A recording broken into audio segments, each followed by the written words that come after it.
Can you say what the 6 languages are on page 19? What are they? Number 1 is what? What's the first language on page 19? Huh? 不记得吗？拿回来看。不记得吗？ What's the first language? Hausa. Hausa is also called Hausa. I heard that anyway from a Nigerian friend of mine at Princeton. So Hausa, Hausa. And that is a language spoken where? In Nigeria, that's right. So this Nigerian, not only Nigeria, and other countries in the area, it has a very large number of speakers. And the second language is? Albanian. And Albanian is actually very easy to tell. Why? In fact, Polyglot 3000 gave you 100% certainty on Albanian. Did you notice? It was 100% sure. And you can be too. Why? Did you notice anything special about the writing? Sorry. Louder, please. There is umlaut on Exactly. E umlaut. Now, we have an umlaut in German. We have it in Hungarian. We have 2 kinds of umlauts in Hungarian. But do either of these languages, maybe you don't know Hungarian, but for German or for the Scandinavian languages, O umlaut, A umlaut, is there E umlaut? There's no E umlaut in the familiar languages of West Europe. So if you see an E umlaut, you're probably looking at Albanian. And do you know what that sound is? Why do they need to mark it? Pardon? Pardon? Exactly. You checked. That's great. The E umlaut is a schwa. It's a kind of schwa. And it's interesting because this kind of sound turns up in a number of languages here and there. For example, in some Aboriginal languages of Taiwan, the E is actually a kind of schwa or a different kind of sound than you'd expect from A. And the third language is? It's Indonesian. Very good. One answer that Polyglot 3000 gave was Malay. They are basically the same language. They have a few differences of vocabulary and spelling. But it is Indonesian. And I mentioned on the post, at least in Facebook, do you know of another way that you can check, even sometimes more accurately than the Polyglot software, what a language is? Anybody think of a way to identify a language pretty easily and pretty accurately? Let's finish the last 3 and then we'll talk about it some more. Think of a way that you can identify a language quite easily and accurately. 4 is Turkish. Very good. 5 is Somali. Somali is spoken in Somalia. That's in northeastern Africa. And 6 is Croatian. Right. And one guess it gives us Bosnian. And there is a difference, although they are very, very close. It's one of the major languages of the former Yugoslavia. One easy way to tell Serbian from Croatian and Bosnian is, anybody know anything about Serbian? You will see right away that it's different from Croatian if you're looking at the writing, because Serbian is written in which kind of alphabet? Anybody know? Croatian is written in the Latin alphabet, right? You could see that. But Serbian is written in the Cyrillic alphabet. Cyrillic is the Russian alphabet. They speak basically the same language, but they write in different alphabets. They have different religions. One is Orthodox, one is Catholic. And it's very similar to the situation with Hindi and Urdu. I'll mention this since we're on this language. Hindi you're probably familiar with, at least by name. Where's Hindi spoken? What part of India?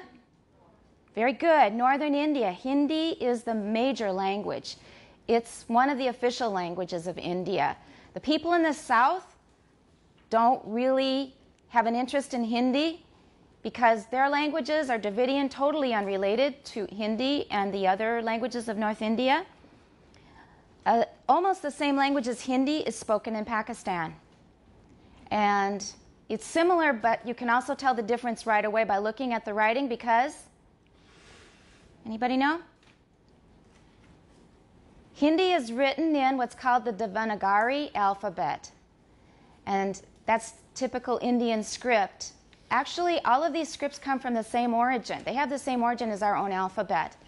People believe that the alphabet was only invented once, and as it went to different language areas, different cultures, they changed the alphabet to their own purposes. So it has the same origin as our own alphabet as far as we know. But they use the Devanagari alphabet in Hindi, but in Urdu, what is the major religion of Pakistan? If you're following international news, you should certainly be aware of this. Islam, that's right. So what kind of script would you expect for Urdu?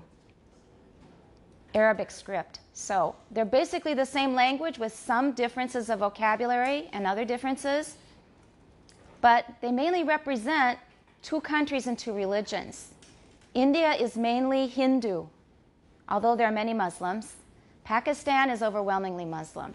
So there's a very, very similar situation. You've got two different religions marked by two different writing systems. Serbian is in Cyrillic, Russian Orthodox. Croat or Croatian is in the Latin alphabet, and they're Roman Catholic. And the same Urdu is in Arabic script, they're Muslim. And Hindi is in Devanagari script, and they are Hindu. So you will find that religion often plays a very important part in language and in writing systems. And I said that there was a method of finding a language or identifying a language quite accurately and very easily. Polyglot 3000 is pretty good, but sometimes it doesn't look very sure of itself, right? It says that its confidence rate is something like 30-some%. And then you wonder, are they right? It's only 30-some% sure, 20-some%. In these cases, it was correct. It isn't always correct. Can you think of a really easy way to identify language? What's our constant companion when we're trying to find things on the internet? Google.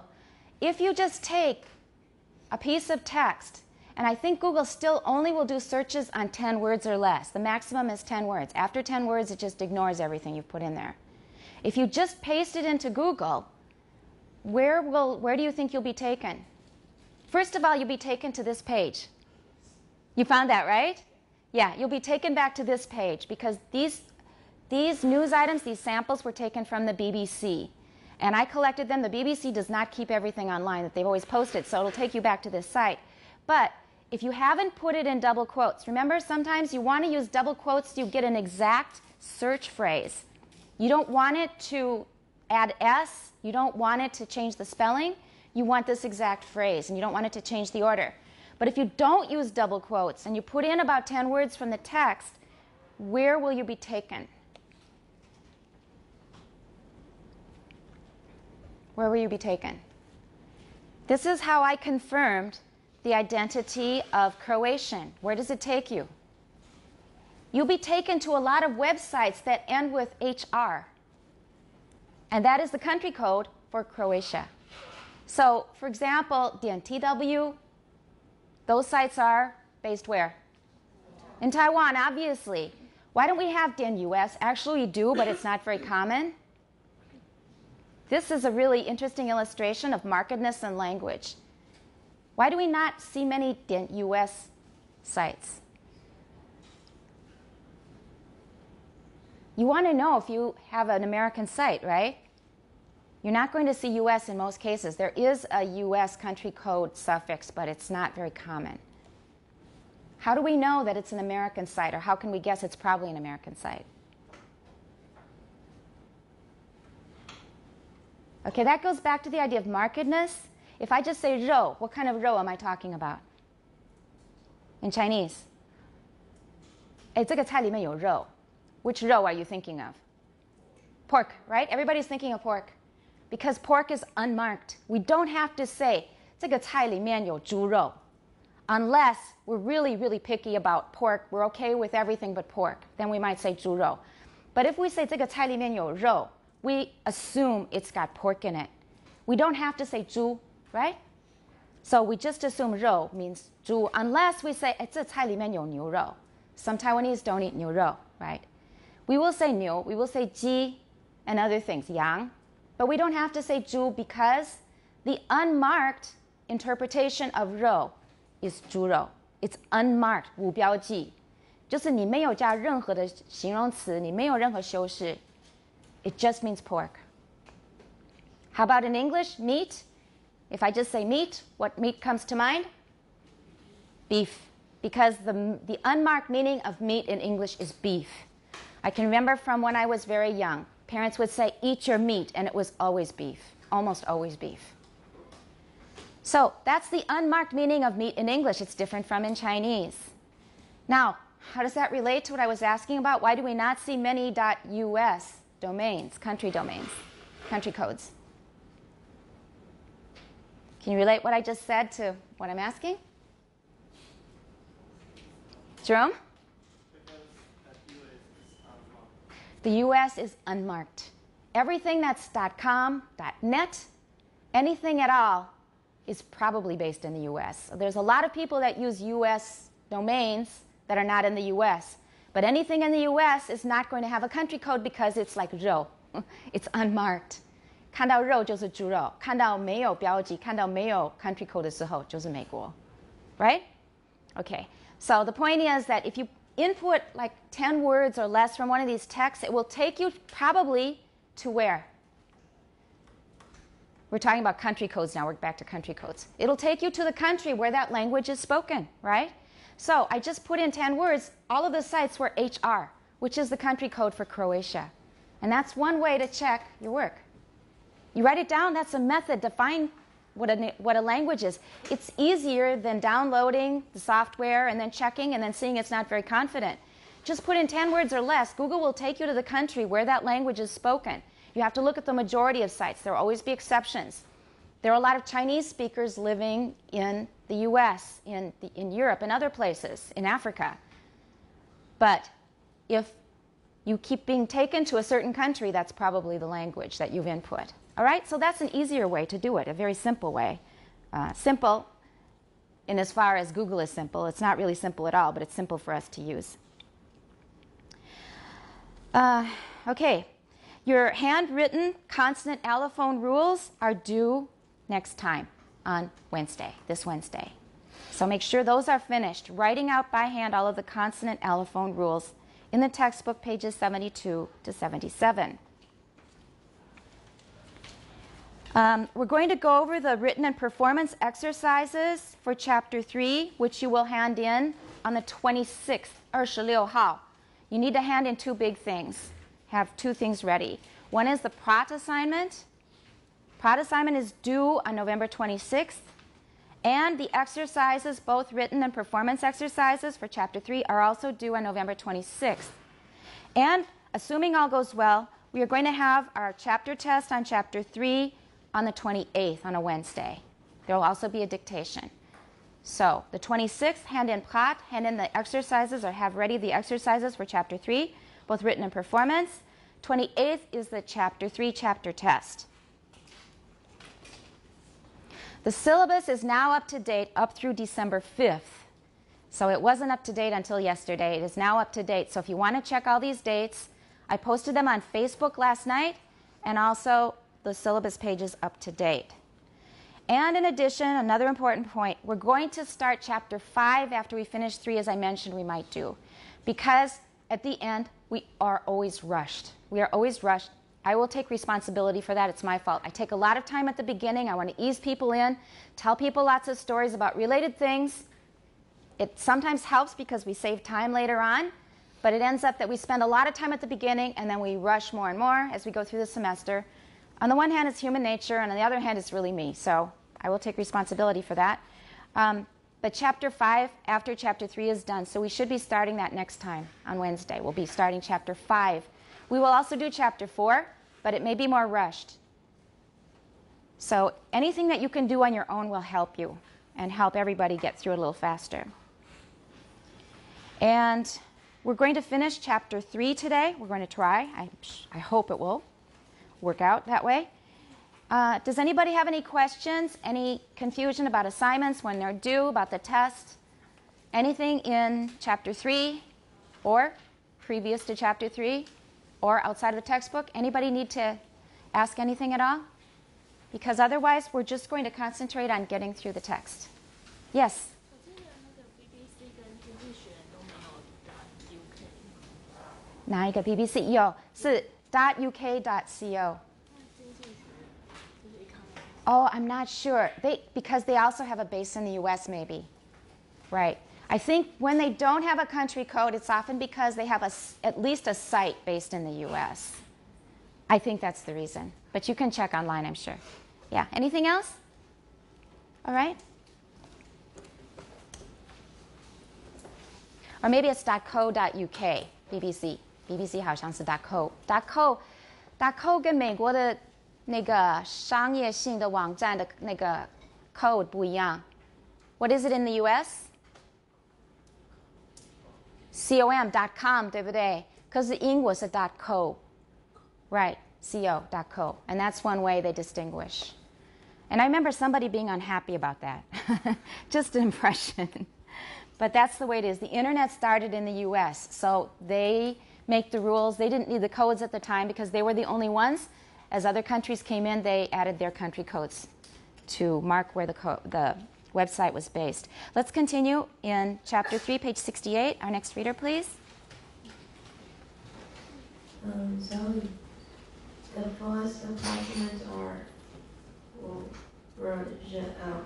as in whack, rack, yak. Do we have a 标题? Do I get really, really picky about 标题?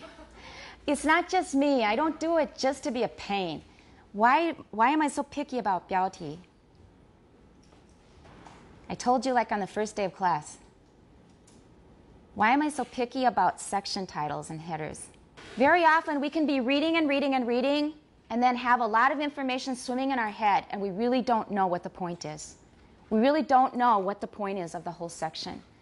But that's one really good purpose of 标题. They focus us immediately. They tell us what to pay attention to. We're suddenly reading about w, r, y, l. We might be talking about consonants in general, but we're not. We're talking about one class of consonants, namely approximants. They are a class of consonants, but they're also called semivowels, at least W and J are. So always please include the 标题. It helps us all focus our attention immediately so we'll get more out of what we read. Let's continue. Start again. Approximants. Right. The first approximants are The third one? J. Did you have KK before? Yes. Yeah. Yeah. Yeah. Uh-huh. L as in And L. L. Yeah. As Or in, L. You can just say L. Mm-hmm. As in whack, rack, yak, lack. Let's just stop there a minute. How would you read the first one based on the spelling? You may not know this word. It means 甩一下,就是打一下, to whack. Means to hit something hard. To whack. He gave him a big whack. Or it landed on the table with a whack. 是拟声字其实. How would we pronounce it based on the spelling? How? Whack, but with traditional Taiwan English training, it would be whack, right? Whack. Now, a lot of people don't use the voiceless w sound. I don't, although many people do. On page 69, he's going to mention that even people who still have the hu sound don't use it for all words. That's not really true in my experience. There are people who use the hu sound very consistently, very, very consistently. It's part of their native dialect. And there are lots and lots of them. I, for years, have told my students, drop it, and I still do because I don't have it. But the majority, although they say wu, a very large minority, large groups of people say hu. So just keep that in mind. Hu is still very common. In American English, there are areas, 它是区域性的, usually or sometimes 是个人的, 不一定. There are still lots of people who use hu. And they use it a lot in the news. The news tends to use more standard conservative pronunciations. In Taiwan as well. Do you talk like a newscaster in Taiwan? 你讲话很像那个主播吗? No, you would sound pretty weird if you did, right? So, also in America, we've got, in English-speaking countries, we've got many different kinds of pronunciation. Some have hu. It's quite common in the news. Okay, so in theory it would be whack, but here it's whack because they've written W. Go on. The first three of these sounds are central approximants. Approximants. Approximants. Right. And the last is a lateral approximant. All right, watch your stress. Do we have repetition? The first three of these sounds are... Do we have repetition? So when we have repetition, what do? De-stress. We don't stress it. And if I say the first three of these sounds are central approximants, what information have I given you? Jamie? Central is important, and in addition, if I say central approximants, what are you expecting? Something contrasting to central, exactly. So I've already told you through my intonation that approximants is going to be repeated very, very soon. Or even if I don't repeat the word approximants, it'll be a word that's similar in meaning to approximants. So the first three of these sounds are central approximants, and the last is a lateral one or lateral sound or something. I could use a different word and the intonation would still be the same. Go ahead. The articulation of... I want to hear it correct. The first three of these sounds are central approximants, and the last is a lateral approximant. Good. The articulation of articulation of each of them. Each of them. Okay, everybody please remember that as a chunk because of them. I guess it's a 代名词, right? At least them is. Each of them. Everyone, each of them. If you say each of them, what are we doing? Okay, I'm sorry we're spending time on this now, but this will help you in Chapter 5 when we're going to be talking about things like this. If you say each of them, what am I implying? Sorry? Amy? We're talking about them is something...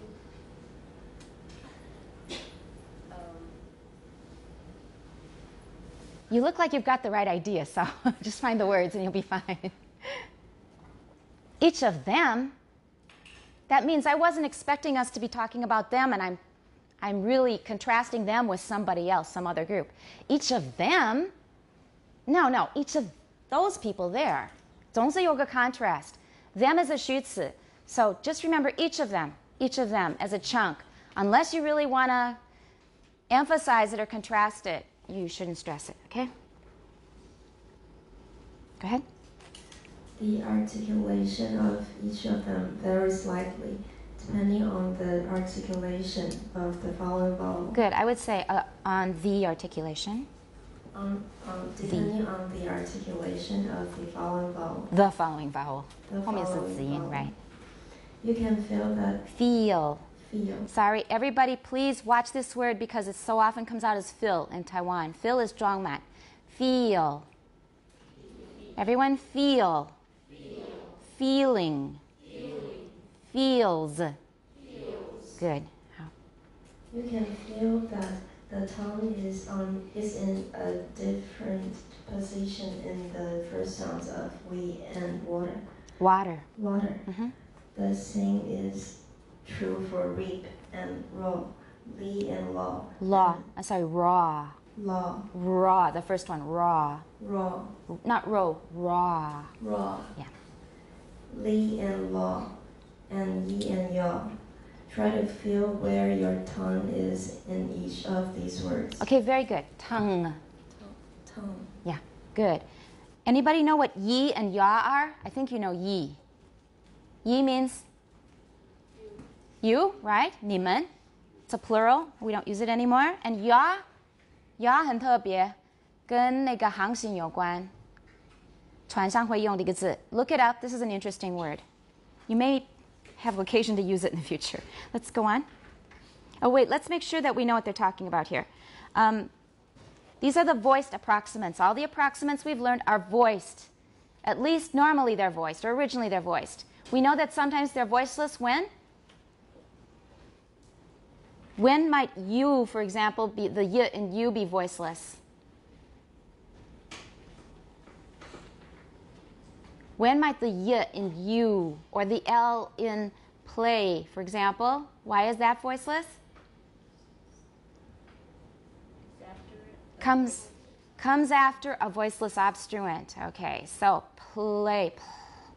It becomes voiceless, cute, etc. So if we've got a voiceless obstruent in front of one of these sounds, those approximants will probably become voiceless as well. This is assimilation. We're also talking about position of the tongue. So everybody say we and then compare it to water. Everybody, we. Water. Can you feel the different position of your tongue? For we, your tongue is more, it's higher and more front. It's higher and more front for we. Water, it's more back and low. And then try again with reap and raw. Go ahead. Reap, raw. Li, law. Can you feel the difference? It's very easy to see. If you look at your partner, the person sitting next to you, just look at your partner now. Sorry, you have to take off your mask for a minute. Okay, so say li and law to each other separately. Can you see the difference in how their mouth looks? So for li, for which one is your mouth more closed? For li, right? Because the tongue is higher. And finally, yi, yaw. All right. I'm going to summarize part of the next paragraph because we already know this stuff. It says that they can occur in consonant clusters. A cluster is a ziyin chuan. Ziyin chuan is a consonant cluster. Like, for example, pray. That's more than one consonant together in a row. So pray, PR, is a consonant cluster. Bray, tray, dray, and cray, gray, etc. All of these things, these are examples of words that start with a consonant cluster.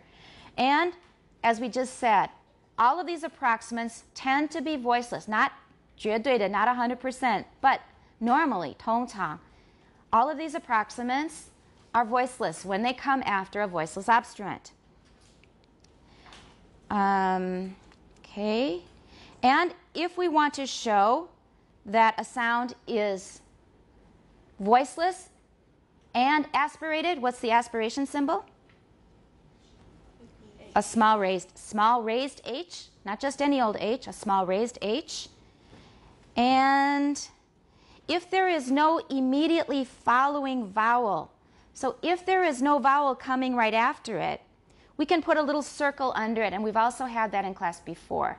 So 那个小小的那个圈圈放在符号的下面, that shows voicelessness. So it says that we can transcribe the words play twice clay by putting a little circle under the approximant. Okay, so when they said when there's no immediately following vowel, I think they mean p, pay. P has an immediately following vowel, but with play it does not. There's an L between the initial stop and the vowel. And then in that case, it usually gets assimilated to the initial voiceless stop, and it becomes voiceless, a little circle. And in consonant clusters like this occur in words like pew, cue, and for British speakers, tune. But as I mentioned before, in most British dialects, as far as I know, they do not say tune. Tune sounds very, very old-fashioned and very picky. 就太文绉绉的. Normally in British, you wouldn't say tune, you would say tune. There's still a U sound, but the T has become affricated, 已经色彩音化. So you hear a ch, 一个 sh sound. Because it's y, the S that would come normally after it sounds like a sh sound. It becomes palatalized. So tune, in most American speech, tune is possible when we're trying to be a little pedantic. Pedantic 就是好像是要当作自己是个很怎么样的一个学者哈，卖弄学问. We might say tune. It sounds very funny to my ears. In British, usually we say tune, tune. And then we'll talk about U later on because it's got a special status among the diphthongs.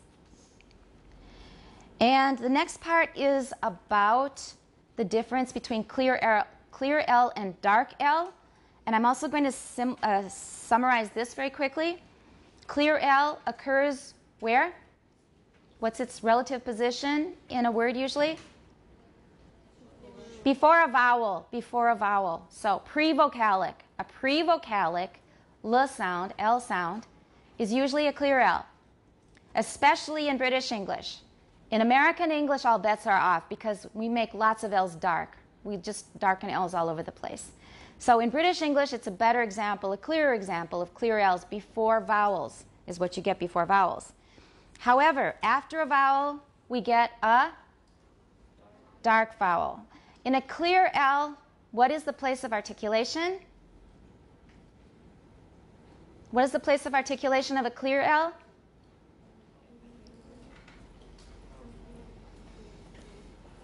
It's a lateral approximant, but we have contact. Which two articulators are in contact? Alice?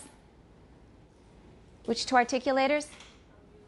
The alveolar ridge and the tip of the tongue. Right. So the tip of the tongue is touching the alveolar ridge for a clear L. The L before vowels. However, after a vowel, an L is no longer a clear L, both in British and in American. It is called a dark L. That's right. And we can also call it a velarized L. It's velarized. Now, why do we call it velarized in Chinese? We usually talk about the active articulator. The velum is the active or passive articulator. It's passive. We can't easily, we can move it a bit. There's a muscle in there. But normally we're moving our tongue to the velum rather than moving the velum to the tongue. Okay, we do use the muscles in there to open or close the velic closure. But in any case, if an L comes after a vowel, it becomes velarized. In Chinese, they usually call it 舌根化. Because you're using the back of your tongue, it's going very close to your velum. For us, it would be better to say 舌后化, because as I said in probably the first or second class, we don't like to say 舌根unless we mean a place very deep in the tongue that we don't usually refer to when we're talking about English. We talk about 舌后. It's the back of the tongue. So 所谓的中文的舌根化, you can call 舌后化. Or you can say 软腭化 if you want to do it like English does. Velarization. So dark L is a velarized L. That means that the back of the tongue becomes quite tense and it will dome. 就是会鼓起来，然后紧紧的，就是舌后的那个区域，那个地方。And the way we get there, if you're not sure how to get there, is use an exaggerated Beijing pronunciation of In Chinese, in Taiwan, you can just say 肚子饿. There's nothing going on much with the tongue. But in Beijing, you can say right? So make it very, very exaggerated. Everyone? There we go. Can you feel the back of your tongue getting tense? Do you feel it? Yes or no? 可以吗? That's what you need to make a dark L. So really, all a dark L is a very exaggerated 肚子饿的 There we've got a dark L. When we are making a dark L, is it still an alveolar sound? Do we have alveolar contact? Does the tip of the tongue still touch the alveolar ridge? All right, this is something you need to know because it may or it may not. Either way is okay. So bill is okay. I don't usually say it with alveolar contact, but I could. There's nothing wrong with it. Bill. Hey, look, there's bill. A little odd, but I can do it, and it's not wrong. Normally, I don't have alveolar contact for a dark L. This might be in a test, so pay attention. Okay? So a dark L is a post-vocalic L. We can also call it a, what kind of L? Velarized L. In Chinese, we would probably call it 舌根化 or 舌后化. Let's call it 舌后化to be more consistent and more accurate. That means the back of the tongue domes and becomes tense. It gets closer to the velum. Bill. And usually there is no alveolar contact. Remember that we talked recently about secondary articulations? What's a secondary articulation? Go ahead. For example, it could be labialization like with sh, because in addition to the post-alveolar Contact, it's not contact. Approximation that we have, or it's getting very close, it's creating a fricative. So the blade of the tongue is very close to the post-alveolar region. Shh. In addition, our lips get kind of tense, and that's called labialization, 就是唇化. That's a secondary articulation, and we call it secondary because how do we know which one's primary and which one's secondary? Because both of them are articulations. There's something happening in two different places. How do we know which one is secondary? Where's Karen? There you are, yeah.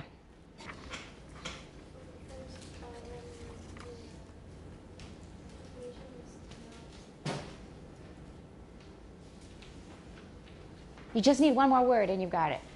Just one more word.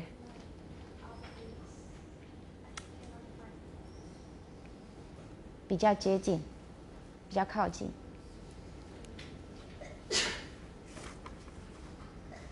距离比较近。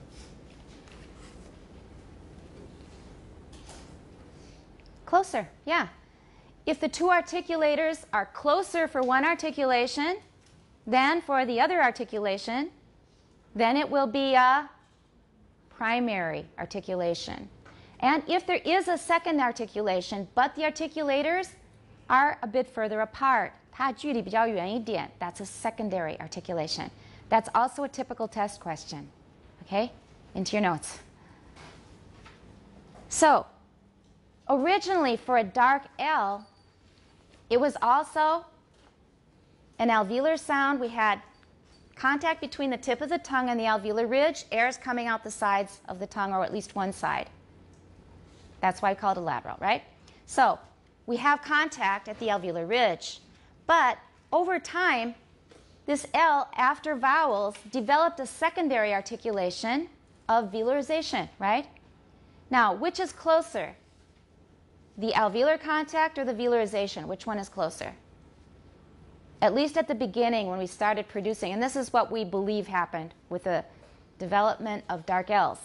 So in the case that we have alveolar contact, which articulation has a closer contact between the articulators?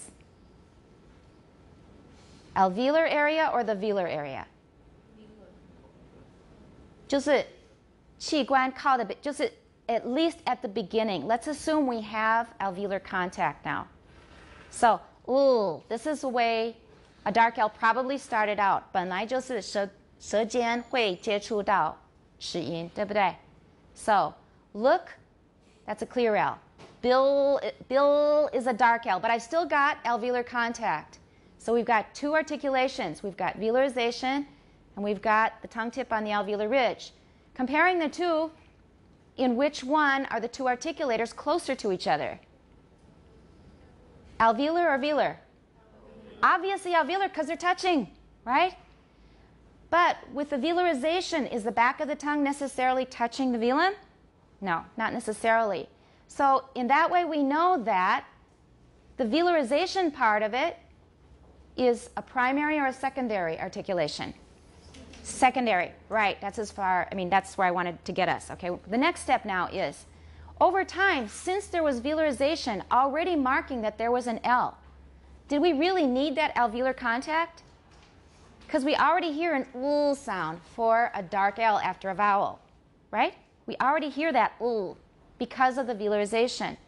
Since we already hear it due to the velarization, do we still need that tongue tip on the alveolar ridge? 一定要吗？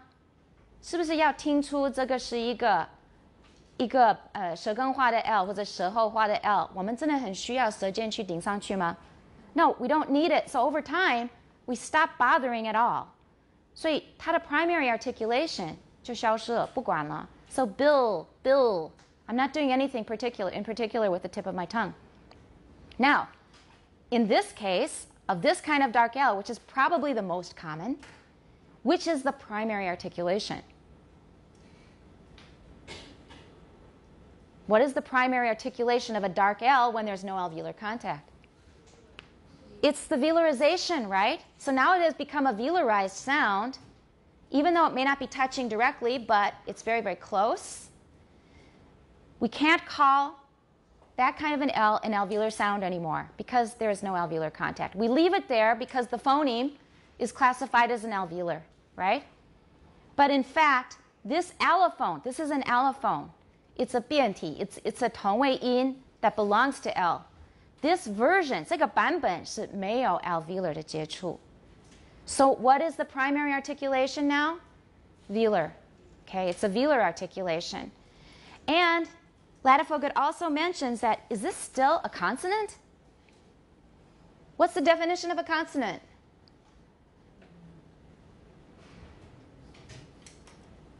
What's the definition of a consonant as opposed to a vowel? How do we distinguish them?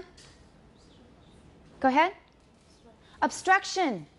Now for do we have a lot of obstruction there?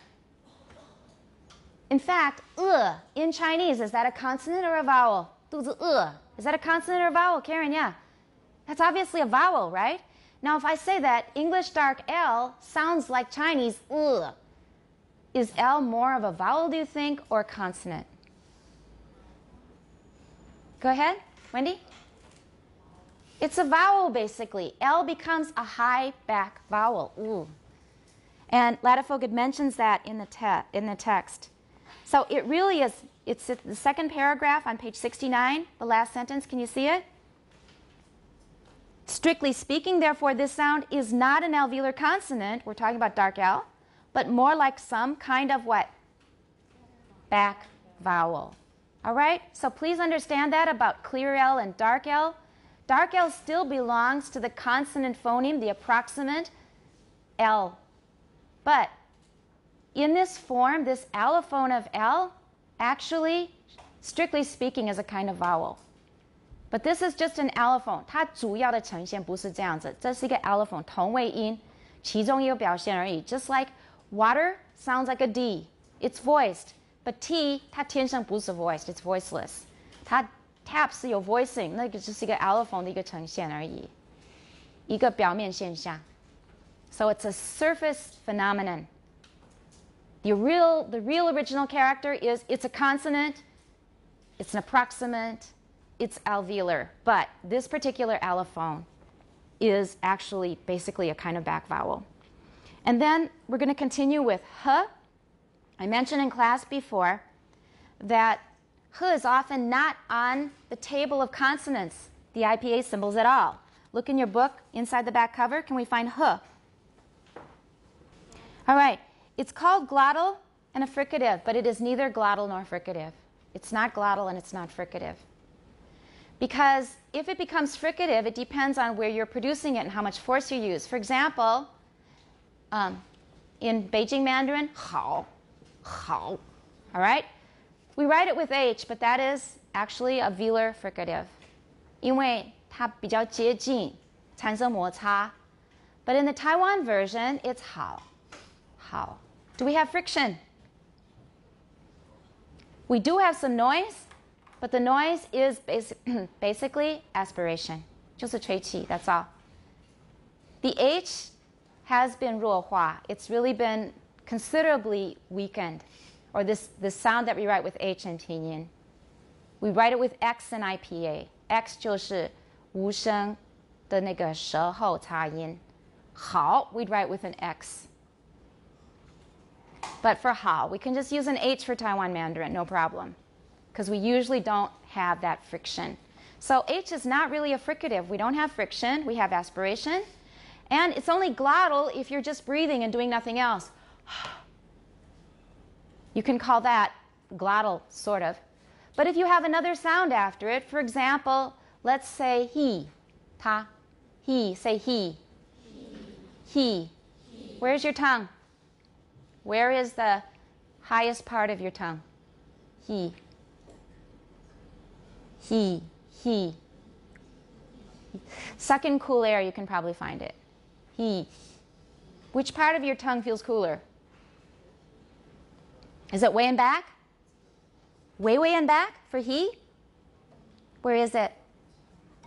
It's basically palatal, he, because of the E. The E sound is in the palatal area. It's high and it's around the hard palate, E. So H is like a chameleon, a 变色龙. It takes on the place of articulation of whatever vowel comes after it. Also probably will be in the test. Write it down. Have that answer memorized and ready. So H has no fixed place of articulation at all. It completely depends on the following vowel because it basically is just blowing out air. It's just aspiration. Not really a fricative. If you classify it as glottal, it's because there's no place else to put it. It does not have a set place of articulation. It takes on the place of articulation of the vowel that comes after it.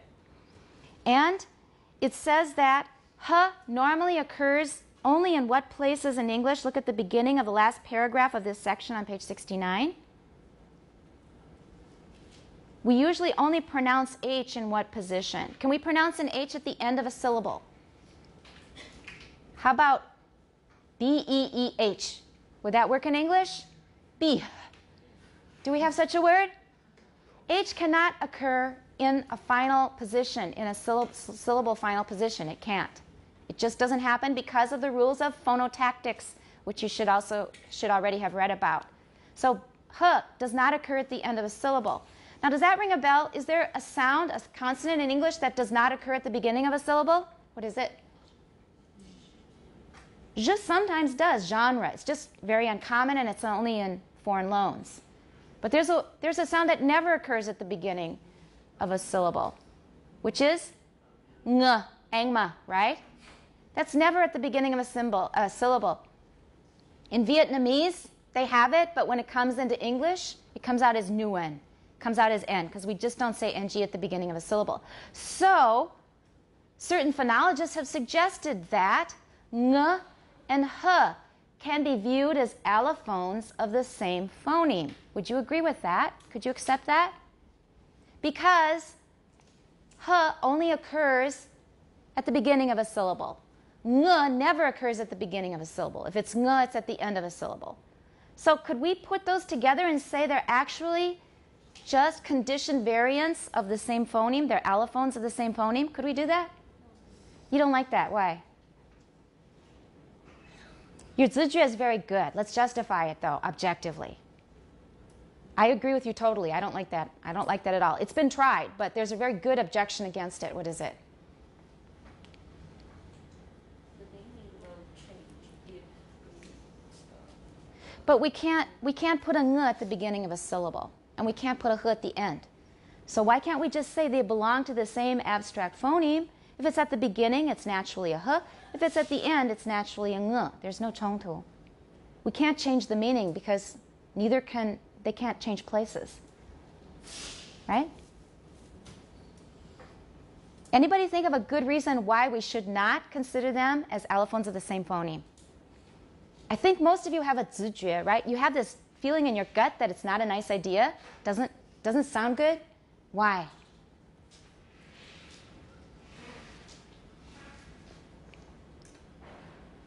Why don't you think about it over break? Let's just finish this paragraph. See if you can come up with a reason.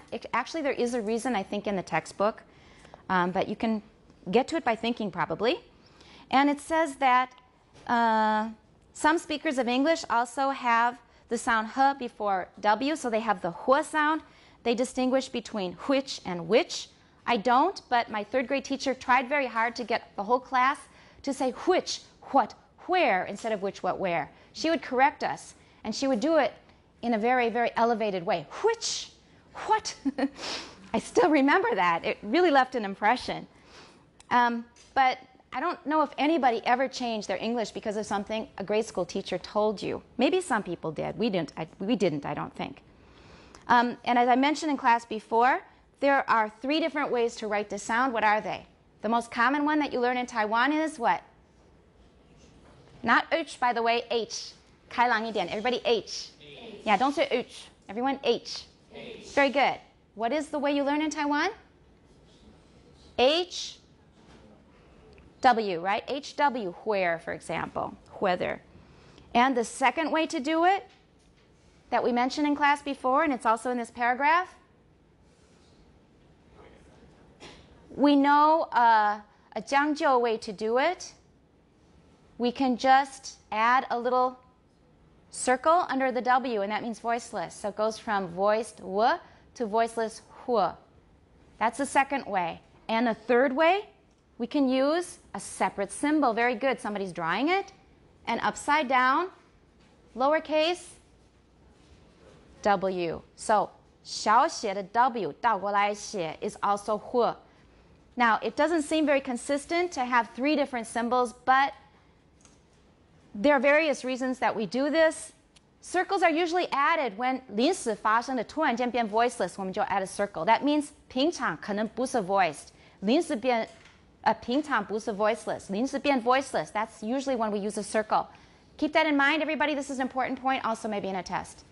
So if we add a little circle under it, it means this sound is usually voiced. But in this situation, like after put and play, it becomes voiceless, so we put a circle there. Say that we have a little change here.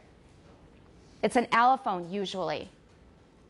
Usually. It doesn't have to be, but that's the way we usually use it. So that's why we have the circle. And the HW, it's just been established for so long. And the upside down W was created, I think, to make the system more 对称. So we have the 3 different symbols, but they do all mean the same. And then this last statement was the one I was referring to earlier, that in dialects where there's a distinction between hu and wu, it says it's more likely to be found only in the less common words like whether. But that is not my experience. You do hear it occasionally, sometimes facetiously, 有时候是开玩笑. And what do you think you're doing? 我们会这样子，好像你们有时候会装个北京腔好玩。We will do this. What do you think you're doing? Where do you think you're going? 这是一个stylistic 的一个技巧，只是达到某一个效果的一个技巧而已，这不是平常的发音。But for people who have the hu, in my experience, they are consistent. And all you have to do is go listen to Mr. Tim Casey. Okay, if any of you ever have a class with Mr. Tim Casey, his hu is very consistent. 他原来是从 Michigan 来的. He has a very consistent hu. And I think Bruce does too, Bruce Bagnall. 他好像也有. I'm not sure. I don't remember with Bruce. I think he does. So we have a number of native speakers of English on our faculty who have this natively. Listen to them. They are very consistent. Okay? I used to hike with Mr. Casey, and I thought, wow, all of the hu, exactly where they belong. You really do it. So listen, you will find it. That's the end of this section. We'll take a short break. What question should you think about during break?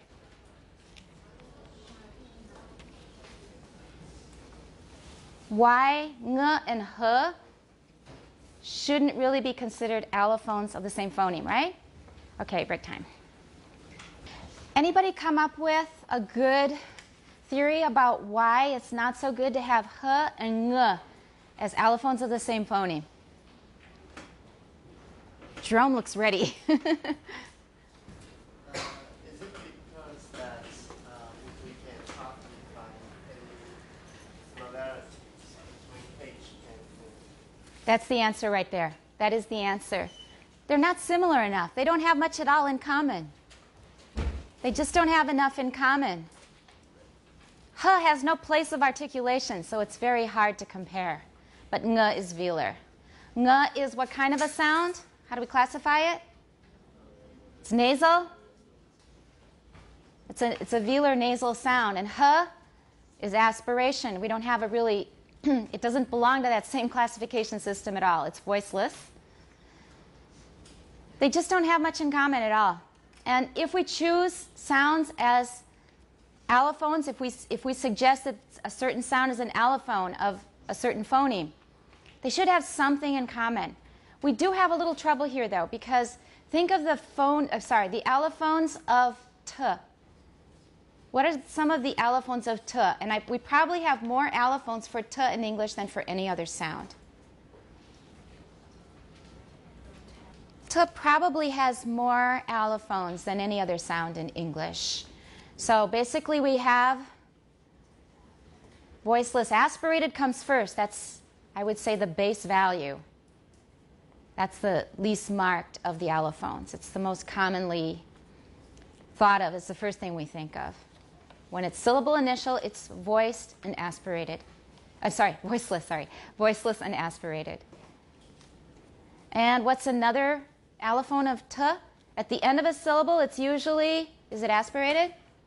No, it is unreleased. It's often unreleased at the end of a syllable. There's another allophone. And someone just mentioned tap if it comes between two vowels, especially when the second one is in an unstressed syllable. Then it turns into a voice sound, but it's not a D, it's just a very quick contact between the tongue tip and the alveolar ridge. Water touches and it goes very fast. And we have another one, like in button, button. We have a glottal stop. Now we could say that t and a glottal stop, do they have a lot in common? They're very different, right? So button is pretty different from top. But we still consider an allophone of t. Now we just said if two sounds are too dissimilar, they probably are not good candidates for being allophones of the same phoneme, right? But a glottal stop is definitely an allophone of t. How similar or how dissimilar are they? They are really quite different, right? So take and button, button. What do they have in common? Pardon? Spelling. Ha! You know, that is really a strong argument. Although linguists in general, they tell you to ignore the written language. They say the written language is not language. Language is all about speech. The written language is just kind of arbitrary. They will tell you all kinds of reasons why you should ignore the written language. However, the written language is usually a record of what? At what point? At what point in time? Probably a long time ago. Some languages have only been written down very recently. In those cases, they're probably a pretty accurate description of how the language is actually spoken, at least the phonemes. Otherwise, it's not a very well-designed system. But in more conservative spelling systems like English, it isn't Old English. We don't write the same way we wrote as we wrote in Old English, nor in Middle English. A lot of changes have happened, but we have also kept a lot of things from earlier spellings. So usually, at least in the case of English, let's not try to generalize, but very often in a language, and certainly in the case of English, the spelling is often a historical record. So we know from the spelling, actually, I think that's a fair argument, because it was once pronounced water, it still is water in Standard British. So we know that that really is a T. Spelling. What else? What else do they have in common besides having the same spelling? Think of the differences between ng and h, and then think of the similarities between t and Anybody? Go ahead. A bit louder. The manner of articulation. Namely? T and the glottal stop are both stops. There we go. They're both stops. What kind of stops? Going by the early classification that I told you to ignore?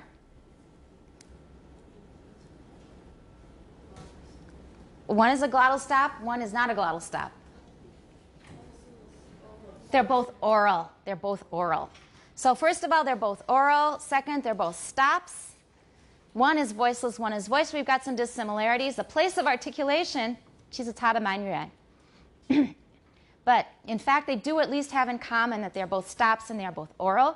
In addition, there's one other factor that you should be aware of.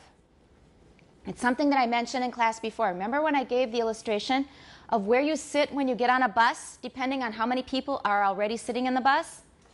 If nobody's in the bus, where do you sit? Anywhere you want, right. And then, if you are really powerful, you do whatever you want, and other people have adjusted you. That was actually the illustration of the 飙车族. They have a kind of power. Their power is they're reckless. They don't really care about safety as much as you do. They are willing to take more risks than you are. So the 飙车族, they do whatever you want. Everybody else 会让开, is that right? Well, T is like that 飙车族 that is always doing whatever it wants because it has so many phonemes are pronounced at the alveolar place of articulation, right? How many? We could go through a lot. Remember when we were doing that exercise? All of the examples were alveolar sounds. Do you remember that one? T, what else? D, N, S, Z. All of those are alveolar. So alveolar is already pretty powerful. And of all those, t is the most powerful. And t becomes a 标词组. It goes wherever it wants. Everybody else has to 乖乖地守着, or at least more or less. L 是有点变化, 可是它也是 alveolar 就是. So T does whatever it wants. So we would expect more variations and more extreme variations with T because T is 标词组. It does what it wants. Everybody else 会让开. This is an important principle. And it's also very basic, a very, very basic principle about how power works. When you have power, you do what you want. Okay? So that's what T does. However, there are still things in common. We're going to try to finish up now. This part that they have in the coming section, overlapping gestures, including the illustration in figure 3.6, this is new in this edition. I'll just point that out. It's something added. Many of the things are kept from the other editions, and they needed to keep the book fairly short. I'm sure that Professor Johnson was tempted to put all kinds of things in here. He has so much to offer. But he had to keep the book manageable, at a manageable length. So this is something new. He thought that this was pretty important. Let's have our next reader, please. Lindsay. The first paragraph, overlapping gestures. Good. Everyone's got the title now. Overlapping gestures. 重叠的一些动作，重叠. Because language is not produced like beads on a string. We don't just produce one sound very completely and precisely, then move on to the next sound. Because speech comes out in a stream, gestures are going to influence each other, be affected by each other, and overlap. So while I'm trying to make an E, I'm also getting ready to make an N, so that's going to affect how I make the E. That's what this is about. Go ahead. All the sounds we have been considering involve movements of the articulators. They are often described in terms of the articulatory positions that characterize these movements. These. Good. Movements. But rather than thinking in terms of static positions, Thinking in. Thinking. You're saying thinking. Thinking. 国王 king. Thinking. Right. In terms of static. Oh, not in. Thinking in. Thinking in. We have an and an so you have to be pretty limber. You have to be a bit of an acrobat. Thinking in. Thinking in. In. 短的. So try to put the ng in front of the I because it's linked. It's a little hard because we don't do that in English in theory, but in practice we do. Thinking in. Thinking in. You're saying thinking. It's always 应该的 in. Thinking in. Thinking in. in. Write that down. Practice that. Your pronunciation is beautiful, but 这个地方你要开始注意. First of all, linking, and finally 词尾的 velar 跟 alveolar 你要注意. Okay? 因为这应该是 thinking. Thinking. Remember a long time ago when we had a classmate from the U.S. and she said thinking, she started giggling because it's too casual. When we're reading from a textbook, if you use a casual pronunciation, it sounds out of place. So 这个真的是要注意. Even though we do say thinking. For example, what are you doing there? You're doing nothing at all. I'm thinking. 有可能这是非常 casual 的一个場合可以 but not when you're reading a textbook. It will sound really funny. We will be jarred. So thinking in. Yeah, 没有关系，以后再练。In terms of static positions, we should really consider each sound as a movement. This makes it easier to understand the overlapping of consonant and vowel gestures in words such as beep, did, bib, did, gig. Okay, make sure you understand the words, although it's not really essential because we're just talking about sound. But bib 是尾斗，小朋友用的尾斗。And did, you know, gig, 这是一次表演的一个机会。We have a gig tonight at Sappho's 一个酒吧。Okay, we have a gig， 就是我们有个表演的一个场合。Okay. Mentioned earlier in this chapter, as we noted in the first word, bib. As. Okay, remember that's another thing. You learned us in school. We often say us, but especially at the beginning of a sentence, it's quite emphatic. So we should use the citation form rather than the reduced form. So us. For example, he's as good as gold. As good as gold. 可以. But As we already noted, as 它一定会比较重, all right? As we noted, in the first word, bib, the tongue tip is the 吐舌头, the tongue tip is behind the lower front teeth throughout the word. Throughout the word. Throughout the word. Let's try it. Bib, the tongue tip is behind the lower teeth. Say bib and notice where the tip of your tongue is. Where are you putting it? Bib. Where is the tip of your tongue? Bib. Bib. Where is your tongue tip? 放在哪里？你总要塞在一个地方。Where's your tongue where's the tip of your tongue when you're saying bib? Bib.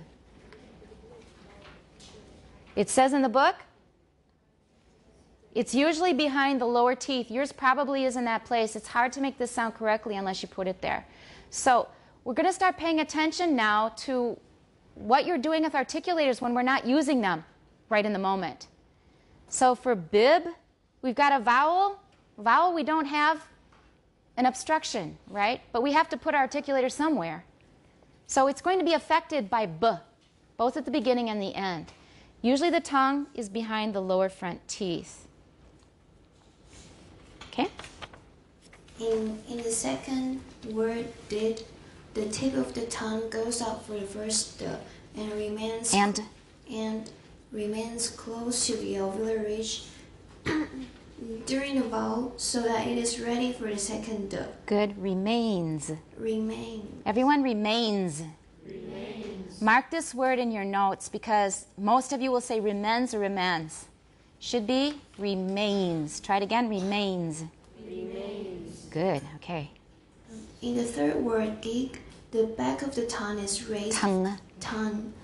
这个是一样的问题 so this is systematic 就是词尾的 ng 你要特别留意 okay? For the first g, and it remains near the soft palate during the vowel.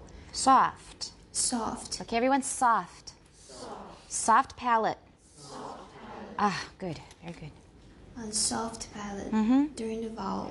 In all these cases, in all 后面第三个字 these right cases 没有 z 了 cases yeah like in Chinese 小 case your pronunciation in Chinese is absolutely perfect 小 case but when you're reading English you often say case which is really funny when you're speaking Mandarin case 的发音是十全十美 is perfect case 小 case 一桩 it's perfect but when you're reading English you often say case isn't that funny? Isn't that funny? Can you explain that? I mean, let's just take a second. Can you explain that? Why do you say it perfect when you're speaking Chinese? Case is already a Chinese word. And you say it with perfect English pronunciation when you're speaking Chinese. But when you are reading English, then it's not correct. Can anyone explain that? Maybe it's because that we just pronounce the case individually. And when we speak English, we always pronounce many words. So sometimes we will miss something. Okay, so I think what Stanley's suggesting is when you're reading, you're following some habits and some rules. So in Taiwan English, A often gets pronounced as A or A. 这是台式英语常见的现象. So you're just following the rule of Taiwan English that A is pronounced A or A. But 小 case came in as a 外来语. It just jumped in all by itself. Is that what you're suggesting? 这是一个单独的例子. So you heard it correctly and you say it correctly. But when you're reading English, you're putting it in the system of Taiwan English. Do you think that makes sense? If you have another idea, let me know. Because I think this is very interesting. The 外来语 is perfect. But when you're reading English, it's wrong. Okay, go on. Case. Case. The gestures for the vowels and consonants overlap. All right, so we have overlapping, 重叠. They're going to affect each other. The place of articulation is going to change a bit. We already noted where our tongue tip is when we say bib. Let's try did. Everyone, where's your tongue when you say did? Did. Where's your tongue now throughout the word? For the vowel especially. Where's your tongue? Did. Did. Is it behind your lower teeth, like for bib? Did. No, where is it? Closer to the alveolar ridge because you're getting ready. You just finished a d, it happens to be there, and you have another d anyway. So why do you want to leave the alveolar ridge? 不要离得太远，对不对？你舌头为什么要花费那么大的力气？ We try to do things with the least effort possible. That's just the way we do things. It's not bad. It's bad if we're tolan and we do a lousy job. But it's good if it helps us be more efficient and we can still make ourselves understood clearly. So that's for did. And how about for gig? Where is your vowel in gig? Where is your tongue during the vowel in gig? Say I by itself, I, and then say gig and compare. We also have what allophonic rule here with gig? 有另外一个语音现象，一个 allophonic 的现象是什么？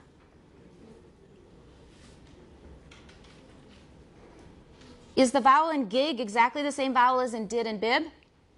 Because we have velar raising, 对不对？所以那个母音本身就不一样了。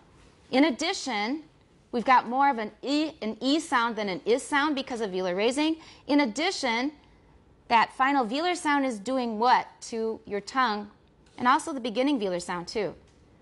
It's the same as with did. You don't want to stray too far from where you're going. 你的目标地是 velar 那个 velum 对不对？那个soft palate 的话，你舌头为什么要离得太远？ So 我们就 follow the rule of least amount of effort, right? Making the least amount of effort that we can to still make the sound clear, so it doesn't go too far from the velar area, right? Very good. I'm going to summarize a bit to save time. We do the same thing with the lips, with gestures of the lips. When we say w, lip rounding is very important. There's a tendency for gestures to overlap with those for adjacent sounds. All right, we've already said that a number of times. So stops are slightly rounded when they occur in clusters in which w is the second element. Now we remember we were talking about this to talk about voicelessness, right? So w is originally voiced or voiceless? Originally voiced, but after a voiceless stop or fricative, it's usually voiceless. So that's one thing, it's voiceless. But in addition, that W is going to affect what comes before it as well. The W is being affected by the T because the T is voiceless. But the T is also being affected by the W in what way? The T will be more rounded, right? Because the W is rounded, the T is going to be more rounded. When we say the T, we're already getting ready for the W. And this always reminds me a story of my gongong. He was very, very careful about getting things done on time. So anybody who's late would irritate him terribly.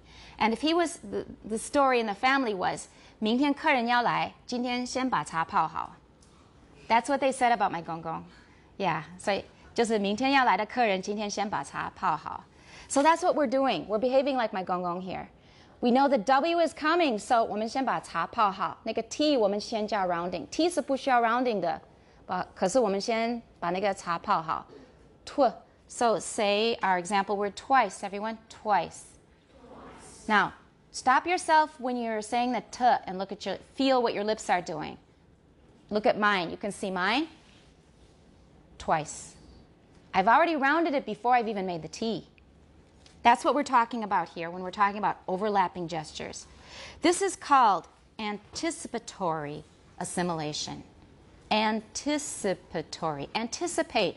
That means you're guessing what's going to happen. 你现在预测，你先预测下面要发生什么。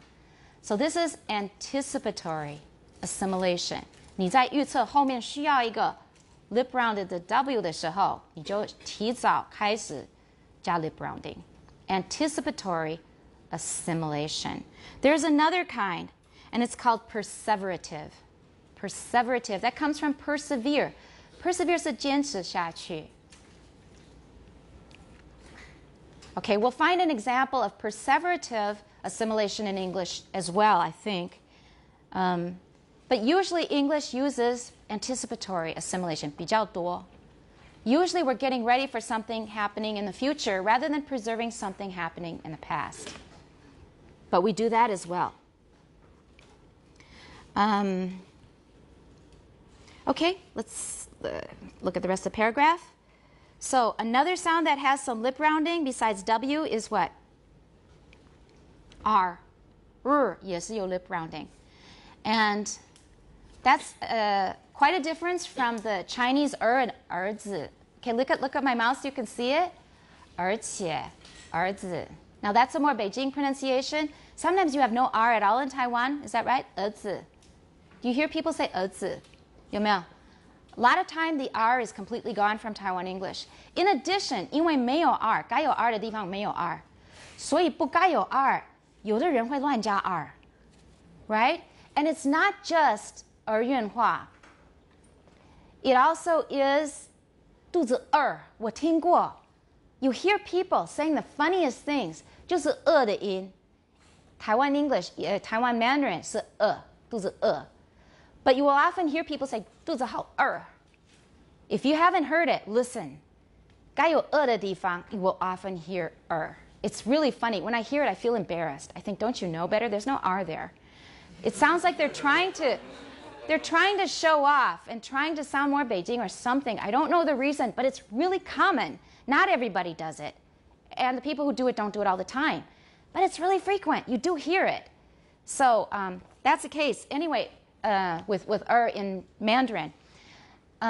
We have no rounding there. So look, 儿子, 而且. Do you see any rounding? Try it yourself. Are you rounding to make those sounds? 儿子, 而且, Do you have any lip rounding? No. But we do have lip rounding in English. So look at my mouth now. Really, row, raw, red. Do you see lip rounding? Yeah. And it's something that most of us are not really aware of. I've had this debate with another pronunciation teacher. He insists that it's not part of R to have lip rounding. 他到现在还会坚持。他说啊，你又来了，你又在讲那个 R 有 lip rounding. But try to say a word without lip rounding, which was his argument. Okay, look at my mouth. Really? You're not going there? Really? Really?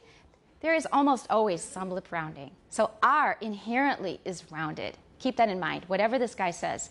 Okay, he's not right. No names mentioned. All right. Nobody in Taiwan, don't worry. All right, so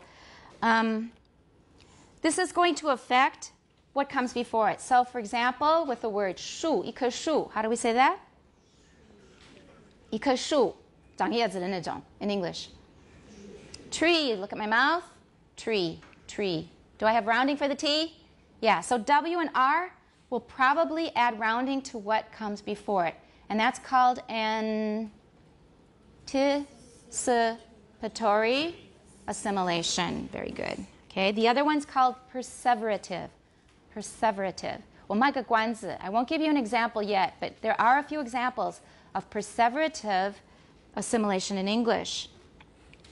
And the next paragraph is mainly about different articulations as being movements towards certain targets. Now, when you are doing target practice in archery, do you always hit the target? 在练那个打靶的时候, do you always hit the target? No. And we don't do it in speech either. And it's not just because we have a bad aim. It's because we want to be as economic as possible in our gestures. 就是希望很经济，可以减少一点那个力气所花费的力气。So in order to reduce the amount of effort we're expending, we will 偷工减料, we'll take shortcuts. So we will aim for targets, but we also, in addition to the target we're aiming for, in E, for example, or in I, we have to think of the target of the consonant after it. So we're going to adjust everything in terms of what's coming. That's the main point of this.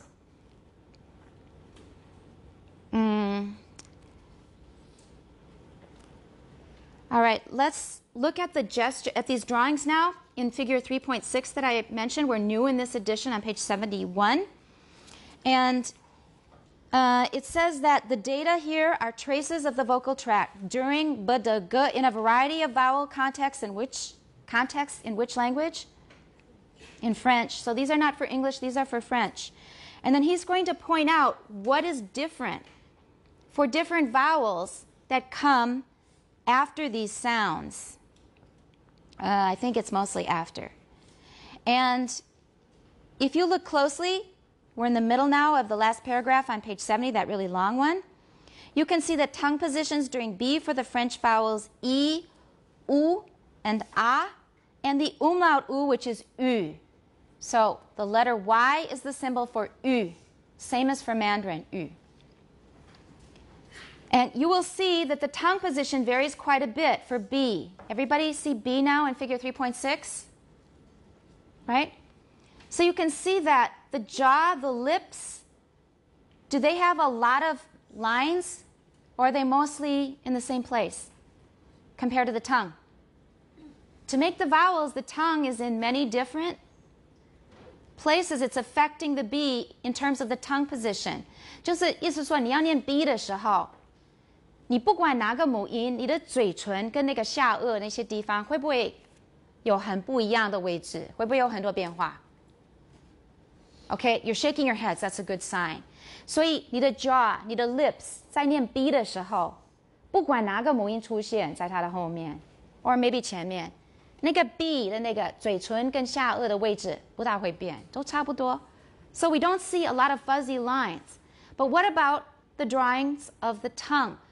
Those are drawings of the positions of the different vowels made after B, I believe. Adjacent to, it could be before or after. Adjacent means 边就是邻居了，是旁边的.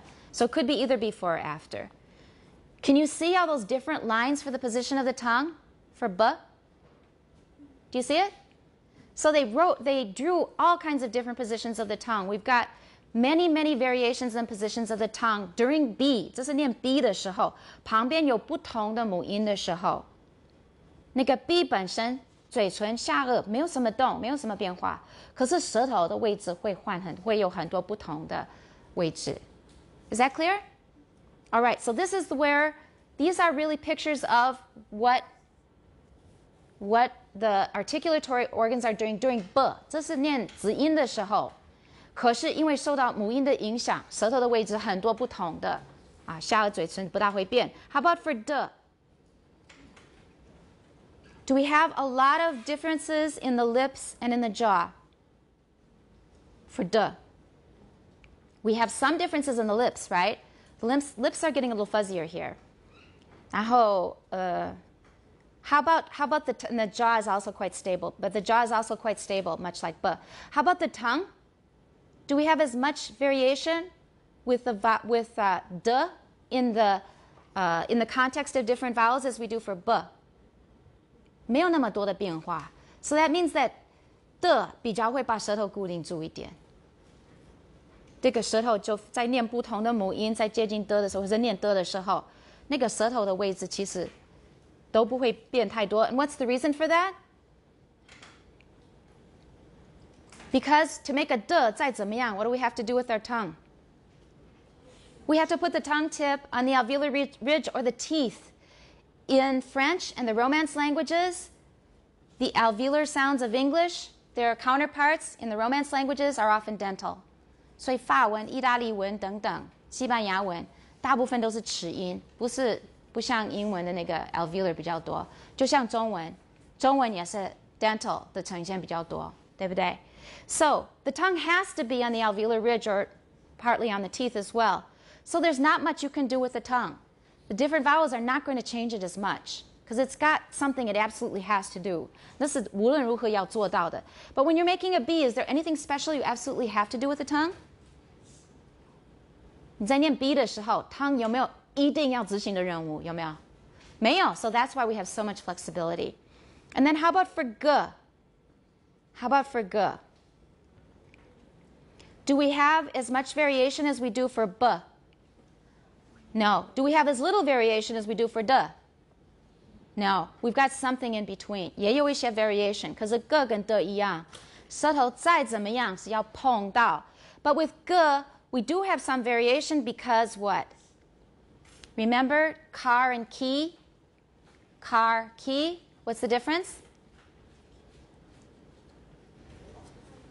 Is the K equally velar in both those examples? Car, key. Car, key. Is the K in those two words equally velar? No, it's more back for car and more front for key, right? So we do see some variation with G. it's velar, and we can adjust 前后的那个位置是可以调整的. So that's why we see some variation in the tongue position. We see lots with b, we don't have to do anything with the tongue, so it does what it wants. With d 是蛮固定的，那个的那个前后的调整的那个空间，那个幅度并不大. Okay, so do you all understand these drawings now? These are for French, but it applies, I assume, for many other languages as well. So we're on the last paragraph on page 71.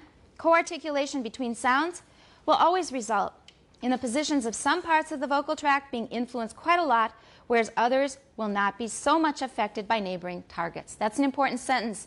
Now, I may give you the sentence in a test and ask you to explain it. 这一句话你要说明为什么. Why can some be influenced a lot, and why are others not easily influenced? They can't be influenced a lot. 这一句话你要说明为什么. And you could give the example of these three sounds. With d, you don't have much 幅度. You don't have much space, much room, wiggle room to move the tongue position, to change the tongue position. With b, you do. With g, you have some, but not as much as with b. Okay? 这个很可能考试会出现这样的句子. Okay. And it also depends on the interval between two sounds. So, for this sound, watch the lip rounding in the consonant. Everybody pay attention. Ku. Have I rounded even before I've said the k? Ku. 有没有? Ku 还没有那个 k 都还没有念出来，已经有 rounding. k 本身需要 rounding 吗? No. So, that u is right after it. So, 它对 k 的影响非常大. Let's look at another possibility. How about clue? We put an L between the U and the L. Is L rounded? Is L rounded? No.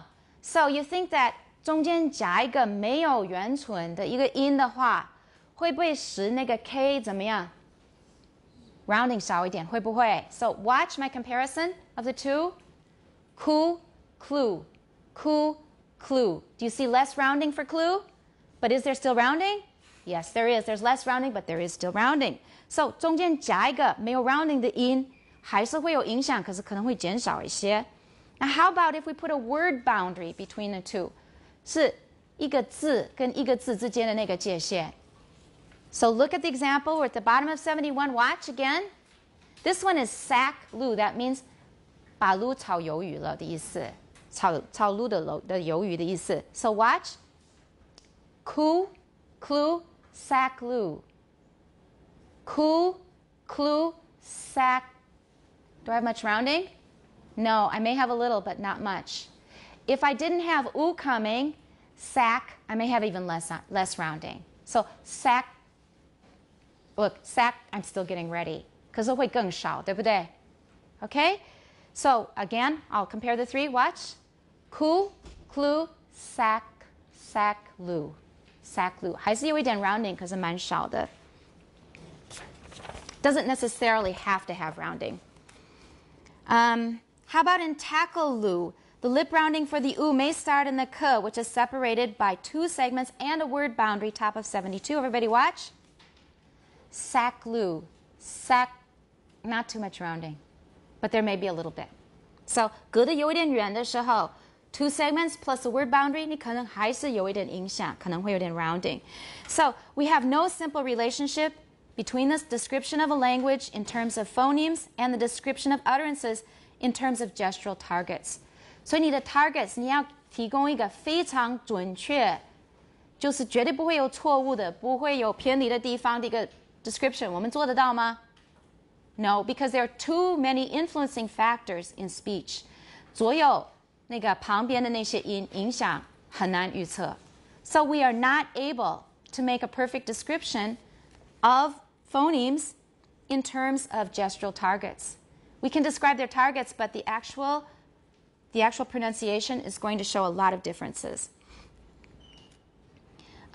So we can explain the differences between different allophones of a phoneme in terms of targets and overlapping gestures. 你的目的我们先讲好，可是重叠的这些旁边的音，那个也要考虑进去。Okay? So he talks about the n and tenth, which we've already talked about. The last part of the paragraph, it talks about the t and the question. And we've already really covered that earlier, so we don't need to go about them, but go back to that. However, we want to talk about intrinsic allophones and extrinsic allophones. Basically, what they're saying is the difference between ka and ku, we would call an intrinsic allophone. 因为再怎么样，后面的母音就是会影响你发科的地方。E 会前面一点 ，R 会后面一点。However, if it's really a bit different, like all those different allophones of t, like the unreleased stop at the end of a syllable, like the tap, and also like the glottal stop, we call those extrinsic allophones. 就是那个界限不是非常清楚 but the things that are 比较好像内建的那种，而且比较不会想到的那些就叫 intrinsic, ki and ka. And then the ones where you can hear they're quite different and they have a very clear rule, those are extrinsic allophones. And to summarize, gestural targets are units that can be used in descriptions of how a speaker produces utterances. Phonemes are more abstract units that can be used in descriptions of languages to show how words contrast with one another. Did we all follow that? No. Let's see if we can understand it. So gestural targets are units that can be used in descriptions of how a speaker produces utterances. 我们要描述一个人讲话，他的发音器官会占有什么样的一个位置的时候，我们可以用 targets 来做一个描述的一个基础。Phonemes are more abstract units that can be used in descriptions of languages to show how words contrast with one another. If we're talking about phonemes, 纯粹讲 phonemes 的话，我们是讲这个音跟那个音可以区别不同的意思。That's 蛮抽象、蛮理论的。But when we're talking about gestural targets, 那个可以描述你实际你这个动作的 motivation 是什么。所以在真正的在描述真正的讲话的时候，我们可以用 gestural target 作为一个基础来描述实际讲话那个舌头啊，还有其他的器官，它采取的那些位置，或者它朝向的那些目标。Is that clear or not? Okay, good. You're nodding, and that's a good sign. And virtually all gestures for neighboring sounds overlap. In speech, almost all sounds overlap with each other somehow. Differences in the timing of one gesture with respect to another. So timing 是另外一个很重要的考虑。一个是左右邻居的那些音会影响你现在针对的那个音，同时 timing 也是很重要。你时间停得越久，就是互相的影响越少。So timing is also important. And the next section provides a number of additional examples. So next time you're going to hand in your handwritten copies of these rules, right? So what we will do, since we didn't read them in class, be ready to read your rules out loud. I will probably summarize the little explanatory bits between the rules. So I think we're pretty much on time, on target. Plus there's a little section on diacritics. We'll cover that in class next time. And the test is on the 28th, right? 26th, we've got exercises. We'll go over the exercises for this chapter in class, and also you need to hand in your POT assignment. Next time, we finish up this chapter except for the exercises. Are we okay? Check on the syllabus. It's up to date now, up till December 5th. Check on Facebook because stuff comes up. There's an interesting link about an autistic boy. They made it into an animated video. When this boy hears sounds, he suffers from overstimulation. 有些人是对声音是敏感到，他听了好像是 it's like a rocket attack. You know, it's like a mortar attack on him. When all kinds of different sounds come at him. And the video exaggerates these sounds for people who are not so sensitive, so you can feel a little bit what it's like to be an autistic child who's very sensitive to sound. You hear a little sound, and it just makes you 完全受不了. You have to get away from it. Autistic children are often also often very sensitive to touch. So you want to hug them and try to comfort them, but they can't take it. It's just like sound. It's too much stimulation. It's just like beating on somebody. They can't stand it. So I think that's a really interesting exercise because in phonetics, we're trying to develop sensitivity to sounds. That's really our main goal here. But some kids are already so sensitive to sounds, they cannot live comfortably in this world of noise that we all live in, more or less comfortably. So that's an interesting video on Facebook, so pay a visit to NTU Phonetics. Any questions? We basically finished the chapter, except for the rules, which we'll cover on Wednesday. Any questions? Okay, we'll see you on Wednesday.